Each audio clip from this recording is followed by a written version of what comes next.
Hey guys, it's Ollie from Action Sports and Culture. I'm super excited to be joined today by the co-founders of the Natural Selection Tour, Circe Wallace and Liam Griffin. Congratulations, by the way, on a massive achievement putting on the first year of the tour, and it's just been incredible to watch. And have you had time to kind of soak it all in, or how have you been? Go ahead, Circe. Oh, I was going to say there hasn't been a lot of time to soak it in. We're straight into planning for next year. And, one of the downsides of success is success in having to essentially go straight into planning for 21, 22. So I certainly haven't caught my breath yet. I don't know about you, Liam. I took a little breather. I mean, it was pretty pedal to the metal from, the entire season, really. And then once the AK show went to air, I straight up took a week off. And props to the rest of the crew, Trav, Carter, Circe, sucking up a little extra bandwidth that week for sure. Because we all had, everybody was wearing all. Liam went the hardest of us all, I think. You won the crown for the hardest, most dedicated member of the team for sure. I think that was only because I was the only one who could go to British Columbia. So with the border restrictions, I'm the only Canadian on the crew. I'm actually dual citizen. So with the border restrictions, everyone else at the BC event was based in the province of BC, because at the time, even interprovincial travel was discouraged by the province of BC. So I had to go straight from Jackson to BC to quarantine for 2 weeks. Just to get into the country and then do the BC event. So, but I mean, Trav would have been there. Could he have been there? I mean, the whole crew would have. But it was just such a challenging year that we had. That was probably the biggest pivot. Wyoming, I would say in general, went pretty much how we wanted it to go. There was definitely a lot of extra work because of COVID, but Wyoming in general was probably the least restrictive location of the three, even with the restrictions that we had. BC was the most restrictive, which ended up making it, the furthest away from, the Jackson vision of, a live event with a full field. And then AK was a bit more back on track with, what the vision for the tour looks like long term, with head-to-heads and a more traditional, like, competition format versus the video format we ended up doing, because you couldn't even officially do an event in Canada at the time. You could do a film shoot, which is what we did, but it was a little bit of threading the needle. So it did end up being a pretty long trip, going out and doing the Jackson setup, the Jackson event, the BC quarantine, the BC event, and then coming home before Alaska. And was the initial plan, it was to do 3 live events, wasn't it, before? I mean, at a certain point it was. Yeah. But at a certain point, you also realize there's a global pandemic, there's, huge spending freezes, there's border restrictions, and you've got to set yourself up for plans that you can execute or you think you can execute, and then just have a stack of backup plans under those. Yeah. Did you guys? Getting a live feed, at Baldface, we've done it, right? But that coupled with the challenges of Alaska and COVID, it was a high bar to set. Yeah, and I think logistically, Jackson is a resort-based event. You have chairlifts and lodging and things that allow you to create a live infrastructure. BC is legitimately in the backcountry, and you have to build everything from scratch. AK is obviously legitimately in the backcountry and even further removed. So it may take us a while to get there, because I think as a startup, we're a small startup events company, right? There's really only 4 of us, or 5 if you count some consultants. But we're trying to, put a stick in the ground, proof of concept. I think we did that with Jackson. I think a lot of people expected that same level of production to carry throughout the season, not knowing like what was going on behind the scenes. There was all the following of the rules, like, BC weekly press conferences with the health minister and like what's going on in AK, and then what's going on with the feds, what's going on in Wyoming. Like that was a full-time job unto itself on top of planning the events. And none of us anticipated that. Nobody could have in the event space. Loads of curveballs thrown in. I mean, was there any like with all the plans in place, did you guys have that all set up? I mean, did you have like backup plans for backup plans kind of thing? Like you were sort of thinking like, okay, like these are possible scenarios. This is what we're going to run with in case this happens. Yeah, I think there was a little bit of like writing a choose your own adventure book where you've written all the endings and you just don't know which page you're going to turn to at any given point. And also keep in mind, we've got Travis there pushing the limits all the time, and Liam trying. It's like a Rubik's Cube. It was an interesting, challenging year, but also I think we really did push the limits of all of our potential, and that's what Travis is known for, right? So I give a lot of credit to Liam. It would have not have happened without Liam identifying what was and wasn't really possible with a lot of research and a ton of effort. Well, thanks, Circe. I do really think, though, so much of the vision is Travis's. And, I think he pushes everyone, not just our crew, but the riders, the filmers, to really maximize the time and the experience that we have wherever we are. And I think Jackson was probably the perfect, realization of that vision. BC was a really different vision. It was like a backcountry snowboard shoot. Like, let's show people what that looks like, because, we showed something different in Jackson than people had seen traditionally. We showed them again something different in BC than what they're used to seeing. AK was unlike really anything anybody had ever seen, because we had done, and this is the Royal, the original natural selection at Jackson. So there was a beta for that. There was the supernatural and ultranatural in BC. So there was a beta for that. Nobody had ever done a contest like this in Alaska. So that was really the wild unknown. And it was really crazy because Travis wasn't able to go to Alaska either. Circe was Travis in Alaska. Yeah, I wasn't originally slotted to go because of limited seats in the Hellies and Lodge. And I got a call a few days before the event. Of course, I wanted to be there. And Travis finally, I think, conceded to the reality that he was having a baby right during the holding period. So I got the call and I was booked within like 48 hours to come. So that was an adventure for sure. Yeah, so having Circe there was huge, just being able to provide that rider perspective. Also a hat tip to Chris Rosman, who stepped in, helped me a lot on some of the early site visit stuff within the window, identifying faces, like really giving that like competitor's perspective that Travis provides. Because interestingly enough, like Travis's results from Jackson wouldn't have qualified him to ride in Alaska. So he would have been there, as a rider, as a producer, as a founder and visionary, but not actually snowboarding in the contest. So it would have been, for me, super useful to have him in that capacity, but instead had to like lean on Circe and Rosman to kind of provide some of that perspective. Yeah, and Travis had done a site visit. I mean, obviously he was instrumental in identifying, all of the areas, and we did have some variable snow conditions, and he was very involved in kind of helping us define zones and alternative venues. Yeah.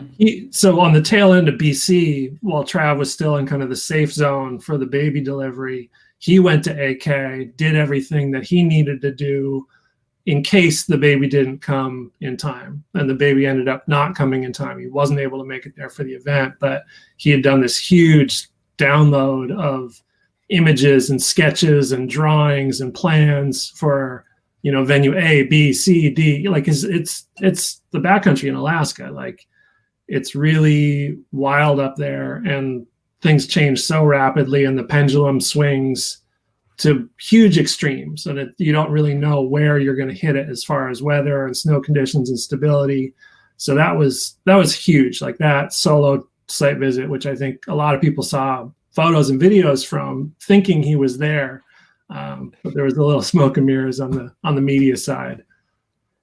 And with Travis's vision from the original, like, was that then, like, were you guys sort of thinking, like, when he was doing his movie parts, was that then always kind of back of mind that, like, these would be the locations, and, even from sort of when it was like 2008, wasn't it?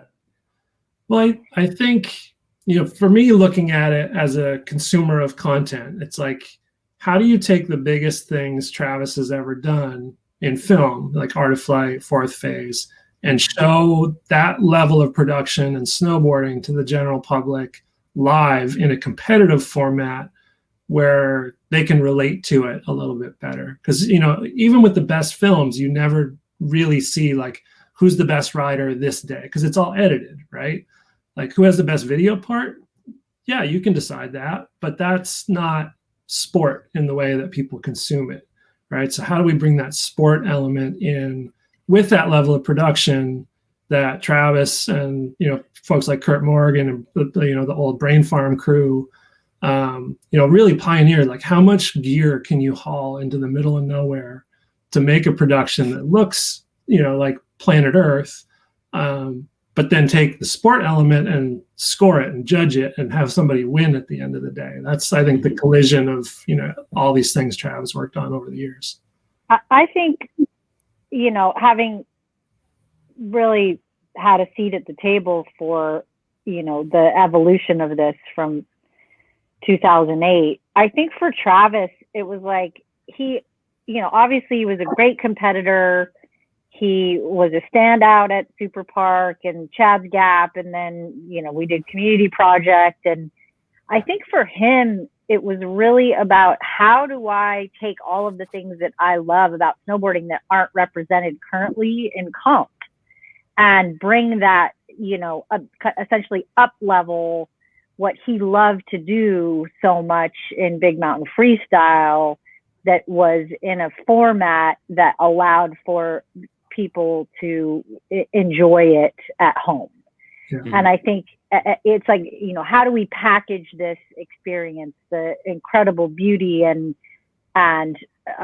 human potential on a snowboard in the backcountry or in powder, and make that an actual contest format that, the general public can actually understand. And I think that was always for him. He's always pushing the limits, filmmaking, snowboarding, all the things that he loves. But I think for him, it was really, how do we package this in a way that anyone can get it and get excited about it? Because what all of these people are doing is so incredible, and where we're doing it is so beautiful. Yeah. And I think we did that. Yeah. Did you guys think that the response would be that great? I mean, it was kind of obviously worldwide audience, and sort of even people that may not necessarily snowboard were like, then, like you said, like they can relate to it and they can sort of see that. And did you kind of think that it would be like that, or was it sort of after Jackson you think, okay, like? I think we all really hoped it would be that way, and we internally really believed in this thing for a long time. And not just the concept, but the concept combined with the format, combined with the locations, combined with the type of riders. Like, I think we all genuinely felt there was not just a need for it, but an appetite for it. Something a little, tangent on the the evolutionary chart of snowboarding that takes things off in a slightly different direction. But even that said, the response at Jackson was totally overwhelming.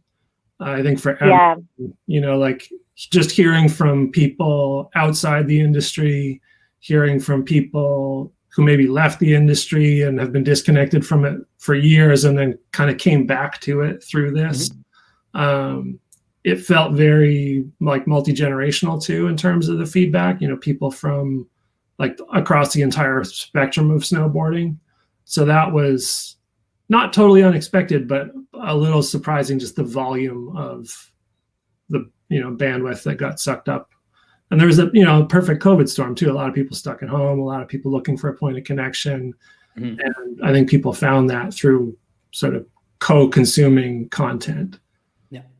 I think there was an appetite, right? That we needed something disruptive in the space, that the homogenization of snowboarding with, the Olympics and the evolution of that as kind of the crowning achievement that doesn't factor in this aspect of snowboarding, which is really relatable. Like, everyone loves a good powder day, right? Everyone knows, how good that feels, at least snowboarders do.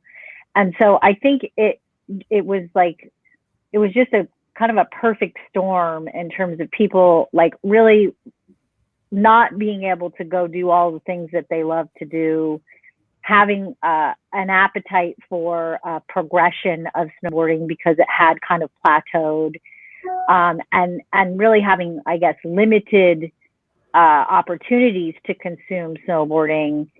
And the fact that we got good weather, the quality of the stream, like all of those things, I think just allowed for people to tune in a way that felt new and exciting. I think, Travis and Liam especially put so much energy into format and how do we kind of, that's always the challenge, right? You watch X Games or the Olympics and it's like, it's very limiting in what you can actually consume. And this, I think, gives a greater perspective of the capability and the human potential of these athletes, while also putting it in an exciting kind of escalating format that is more aligned with, the sports formula. And that packaged really worked. I think I think Travis, without question, thought that we would break the internet. But I think you never know, right? And so to actually do that felt pretty darn exciting. Yeah, I think to further Circe's point about the format, like the head-to-heads became memified, right? Like, you're doing something right when the internet takes a hold of the thing and makes it their own. And all those matchups, some of them very unlikely, some of them with, favorites, some of them with underdogs. We haven't really seen that in snowboarding. Aaron Style did it for a couple of years, did head-to-heads, but I don't know that it was, as live or as heavily consumed at that time. So not something entirely new, but I think the combination of this different format with head-to-heads in a different venue, which is inherently more difficult for people to understand, right? Because you're not comparing apples to apples. Every run is a little bit different. Yeah. So I think if you did, a 3-run best run counts format with 16 men, you'd have to keep track of so many runs and you'd be like, oh, is this one better than that one or not? Because this guy went this way and then someone went a completely different line. When you only have to compare A versus B, it's like these little digestible chunks. It's easier to understand. And even if you're not like a diehard snowboarder, your attention span is long enough that you can be like, all right, it's Ferg versus Mickle. Let's go, and those little chunks, I think, kept people engaged because they wanted to see, who wins each of these little miniature competitions instead of this big, long, drawn out competition. I think Sort of it's similar so to much. like WSL, no? Yeah, I mean, Yeah. definitely taking a nod from Surf Heats, right? Like it's little digestible chunks that you can watch. You have a favorite, and they advance or they don't. Yeah, I think we thought of it more as like battles, I think, than that, like, I don't know, WSL kind of drones on. But I think that it's so much easier even for the judges to to take 2 runs into consideration, or in any given time, as opposed to overall impression of a bunch of riders, right? Like it's pretty definitive. It's easier. And it's easier for everyone at home. And it's easier for me to understand when you see 2 runs against each other. It's like pretty obvious almost always who nailed their respective run. So I think that was an important evolution, I think, for us in comp format that allowed for a greater enthusiasm from our viewers. How did you guys look at it in regards to sponsors and partnerships? Did you sort of try and like do something complete? Like, were you looking at doing something completely new into what had been done on sort of previous type of events and competitions? I think what we did differently is you didn't see like just a lot of standard commercial inventory. It was like we got really involved with our partners and storytelling so that it felt like appropriate for the space. And we put a lot of energy into working with our partners to make sure that they could be represented authentically while not compromising the quality of the experience. Right. Yeah. And I think one of the, the hurdles that those pieces needed to clear, it's like, can this thing stand on its own as a piece of content on social outside of the show? And does it bring value not just to the viewer, but to the show and to the partner? So those little interstitial pieces, I hope, were well received. And I know, like, doing some of the rider profile stuff and some of the like the gear talks, like that's a story that traditionally doesn't get told. It does a bit more in surf. Like people care, like, oh, what's he riding? Is he riding the thruster or the quad or the twin fin? Like what are people riding and why are they riding it? It's not just because like, oh, I'm sponsored by this brand. It's I'm riding this board because of these conditions, or, like I think some of those stories were cool. And it was rad to have, a non-exclusive industry category where we could, have exposure for brands that were supporting the riders. That was really important to us as a fledgling tour to have the support of the industry. Mm-hmm. With the Alliance, I think that's where, from our perspective, we want the entire industry to benefit from what we're doing and to kind of set the tone for inclusiveness and opportunity to create greater visibility for the brands that work with the athletes. It is part of the fabric of our objectives in ensuring that, the sustainability and growth of snowboarding. We've seen contraction, right? So how do we continue to grow the space and snowboarding in a way holistically and provide value to our partners that, and greater visibility that they might not get otherwise. And so that, I think, was really important. And I think we were really happy with the level of engagement and enthusiasm. And I think some of the best feedback we've gotten is from the brand saying, like, that was the best money we spent all year. And that feels really good, because I think it's important from our perspective that this is a place where everyone who wants to participate can. And, if you make snowboard products and you want to get involved, then we're happy to have you. Nice one. And where, so now, I guess, where does it go? What's the future? Like, what are you guys kind of working on? I mean, you're already kind of planning next year and kind of going straight into that, right? Strike while the iron is hot, right? I think the most logical next steps for us are figuring out how to online a live event in BC and a live event in AK. we'll see if we get there for next year. There's a bunch of steps, primarily financial ones, that we need to make to ensure that those things are able to be executed. So then we have 3 live events, and then the obvious expansions after that are looking at new markets, primarily Europe and Asia, right? Nice. Like in your traditional snowboard season, you've got a Rockies segment, you've got a BC segment, you've got an AK segment, but you probably have something in the Alps and Europe, and you might have a Japan segment in there. So, continuing to focus on places that are super relevant to the sport and the culture of snowboarding, places that people want to travel and aspire to, and are sort of inspirational destinations that, people see, and it's like, like the beauty of the place needs to be part of the story. Yeah. And that travel element and the search, like that all needs to be part of the story, and it needs to be logical and feel authentic to people who have a passion for the sport. And resort partners who want to participate. Right. Yeah. And it would have that educational piece as well, right? Like what you guys have just done.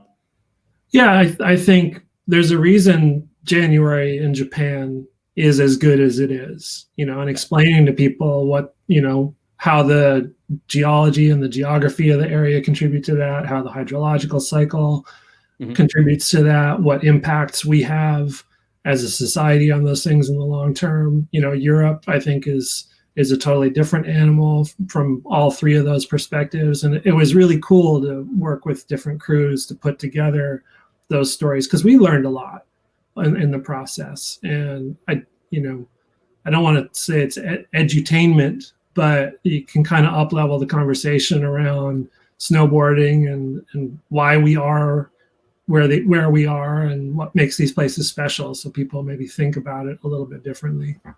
Yeah. And where do you see it going in terms of sort of innovation and technology in these kind of events?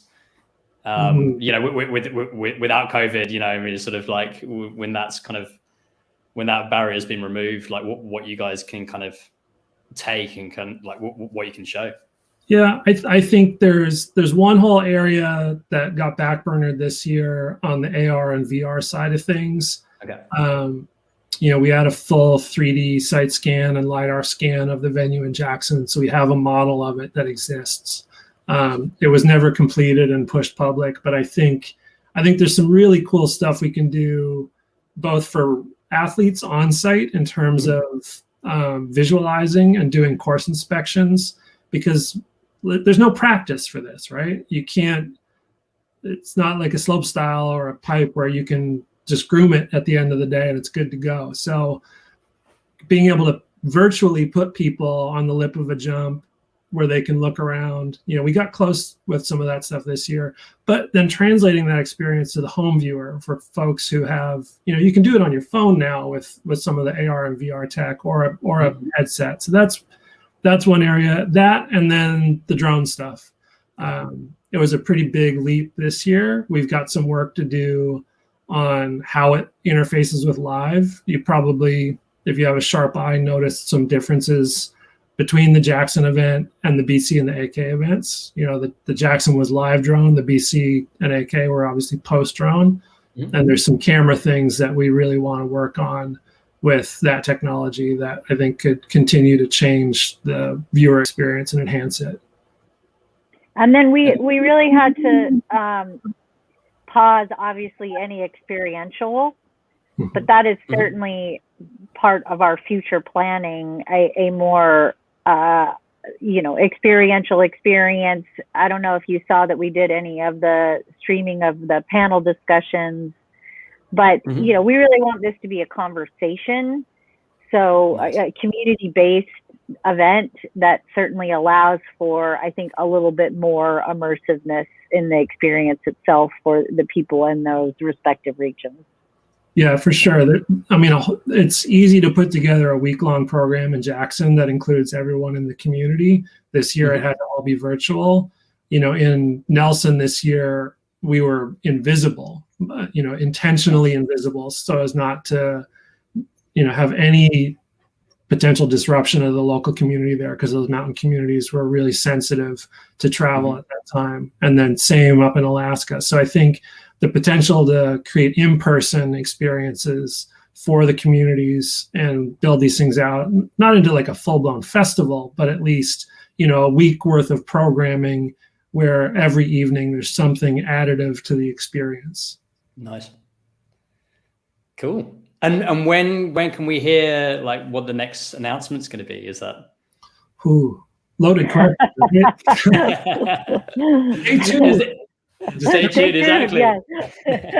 Watch this space. Follow us on Instagram.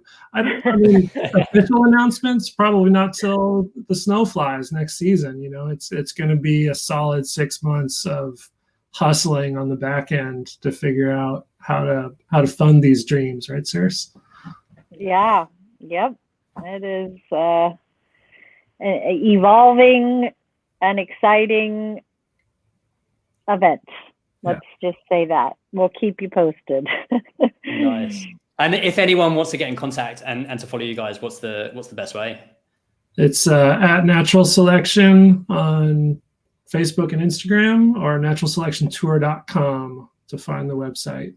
And all of the broadcasts can be found on the Red Bull TV app. So if you missed either the Jackson live stream, the BC show, or the AK show, they're all up there ready for viewing. Nice. Well, Circe, Liam, thanks so much for your time. It's been great hearing about everything that went on behind the scenes on tour, and we'll definitely be on the lookout when there's some news. And I look forward to following all the action. Yeah, I mean, I really think this is just the tip of the iceberg. This is only the beginning, and we're really grateful for the support of the snowboard community, all our partners who came on early in a really sort of confusing and uncertain time, all the athletes who came out on tour and trusted us with their safety this season. It was a huge collective lift, and I think we're all just grateful to have been part of it. Ditto. Nice.